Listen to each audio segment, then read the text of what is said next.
বাড়িতে চিকেন রান্নার জন্য লেগ পিস নিয়ে আসা হয়েছিল, কিন্তু এখন ছেলের ডিমান্ড হচ্ছে চিকেন ললিপপ করে দিতে হবে বা চিকেন ড্রামস্টিক করে দিতে হবে। আপনারা যদি প্রিপেয়ার থাকেন আগের থেকে, তাহলে যে চিকেন শপ থেকে আপনারা চিকেন কিনছেন সেখানে বলে দিলেই ওরা সে মতন কেটে দেবে। কিন্তু আমার মতন যদি প্রিপারেশন না থাকে, এরকম চিকেনের লেগ পিস থাকে, তাহলে কাটিংটা কী করবেন, কীভাবে করবেন সেটা একটু দেখিয়ে দিই। এই যে এখানটায় যে রকটা আছে, এই জায়গাটায় একটা গোল করে কাট করে নেবেন।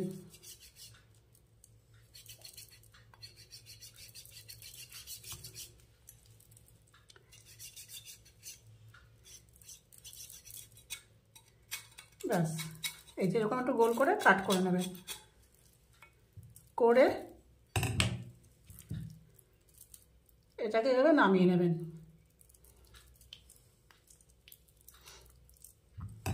ছুরি দিয়েও নামিয়ে নিতে পারেন।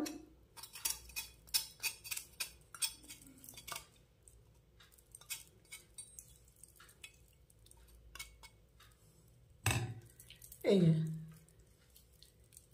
বেরিয়ে আসলো। এবার এই জায়গাটা কি করবেন, এই জায়গাটা এরকম ভেঙে নেবেন।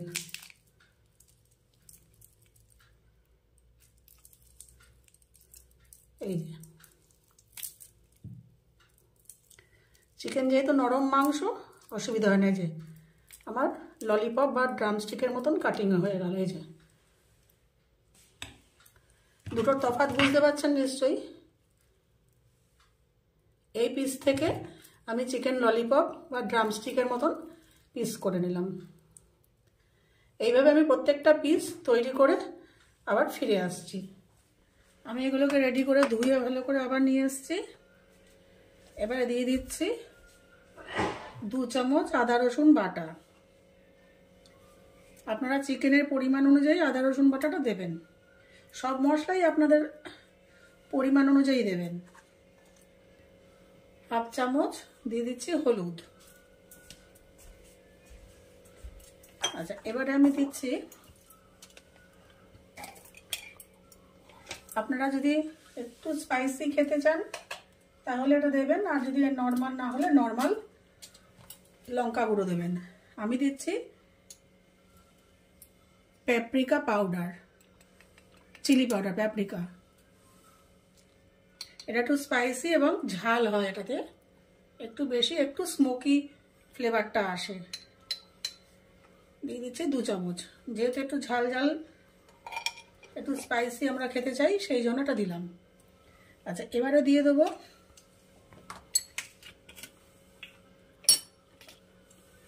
দু চামচ soya sauce, dark soya sauce.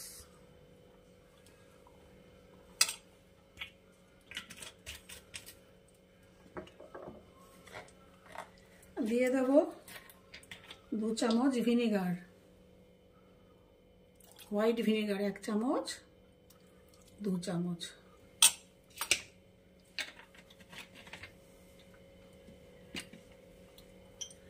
দিয়ে দেবো 2 চামচ টমেটো সস। টমেটো সস পুরো অপশনাল, ইচ্ছা হলে দেবেন, না হলে নাও দিতে পারেন। এবারে দিয়ে দেবো 1/2 চামচ লবণ।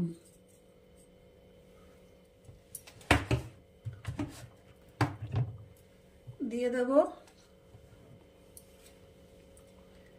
3 চামচ কর্নফ্লাওয়ার বা কর্নস্টার্চ।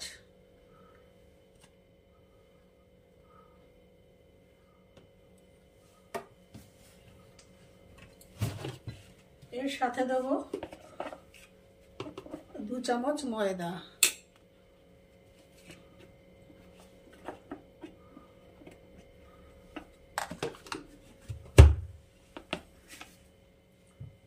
এবার এর সাথে একসাথে মিশাবো হচ্ছে একটা ডিম।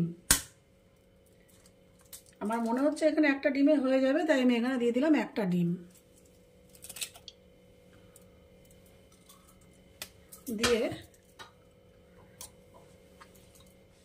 আমি এটাকে ভালো করে হাত দিয়ে মাখিয়ে নেবো, কোট করে নেবো, যেন প্রত্যেকটা চিকেনের গায়ে প্রত্যেকটা মশলার কোটিংটা খুব ভালো করে যায়।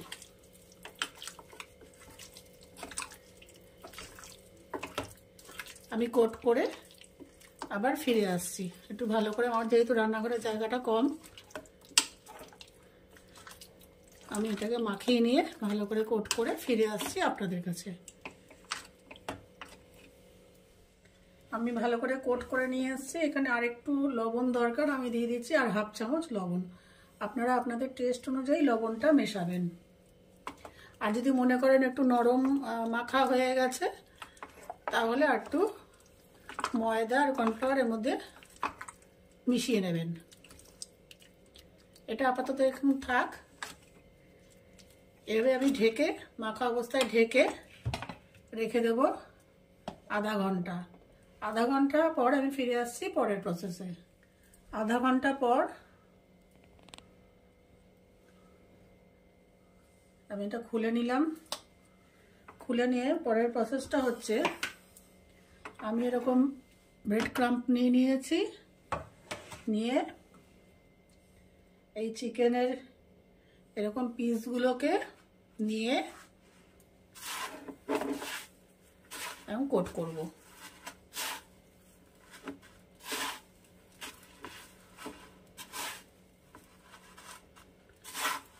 এরকম কোট করে করে রাখবো। আমি প্রত্যেকটা পিস এরকম কোট করে নিয়ে ফিরে আসছি আপনাদের কাছে। আমি সবকটা চিকেনকে এভাবে রেডি করে নিয়ে এসেছি।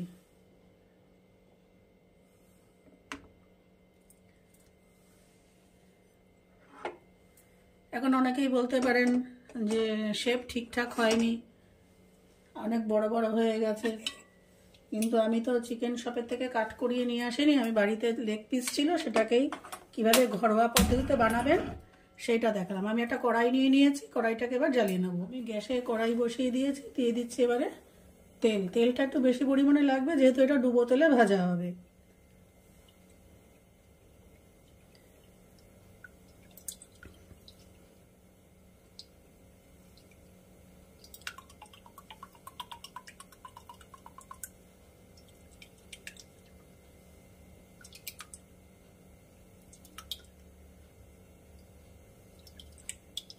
আগের থেকে যদি প্রিপারেশান নিয়ে থাকেন যে ললিপপ বানাবেন, তাহলে চিকেন শপের থেকে সেই মতন কাটিয়ে নিয়ে আসবেন। আর হঠাৎ করে বানাতে হলে আমার মতন করে করে নেবেন, একই ব্যাপার। ওরা একটু সুন্দর কাটে, আর আমাদের ঘর নর্মাল একটু বড় বড় কাটা হয়, বা একটুখানি শেপের একটুখানি এদিক ওদিক হয়, কিন্তু টেস্টের একই রকম থাকে, টেস্টের কোনো হেরফের হয় না।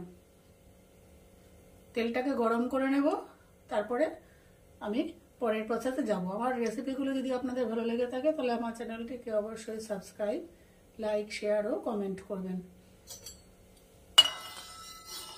কড়াইতে তেল গরম হয়ে গেছে। এবার আমার এখানে যেহেতু ছোট কড়াই আর পিসগুলো একটু বড়, সেহেতু আমি একটা একটা করে ভাজবো। আপনার যদি বড় কড়াই থাকে, তাহলে আপনারা দুটো তিনটে একসঙ্গে নিয়ে ভাজতে পারেন।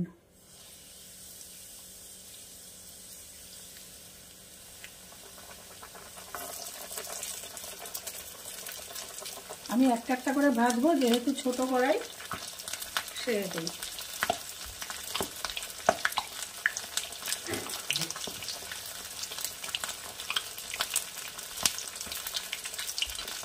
আপনারা ইচ্ছা করলে এখানে একটু ফুড কালার, যখন মাখাবেন, ম্যারিনেট করবেন, তখন একটু লাল রঙের ফুড কালার দিলেও দিতে পারেন।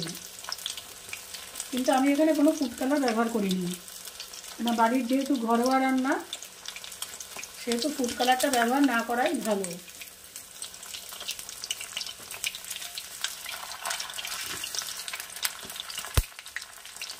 এখানে আপনারা আরেকটা জিনিসটা ব্যবহার করতে পারেন, যেটা আমি ইচ্ছাকৃতভাবে এটা ব্যবহার করিনি, সেটা হচ্ছে আজিনামোটো।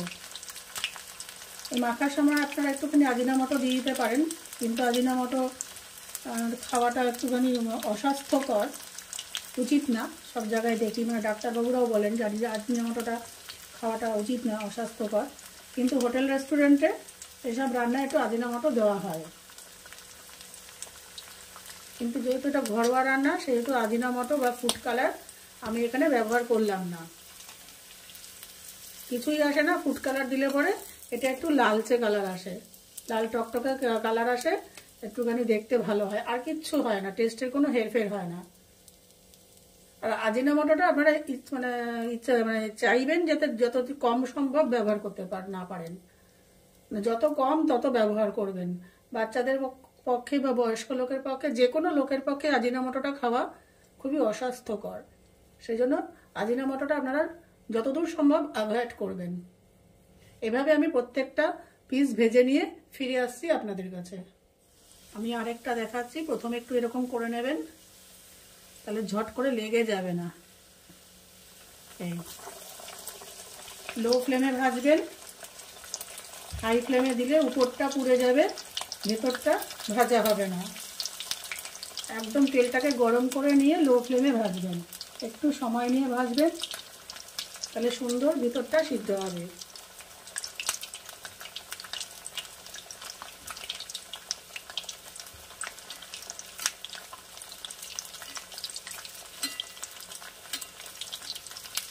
উল্টে পাল্টে এরকম লো ফ্লেমে সময় নিয়ে ভাজবেন।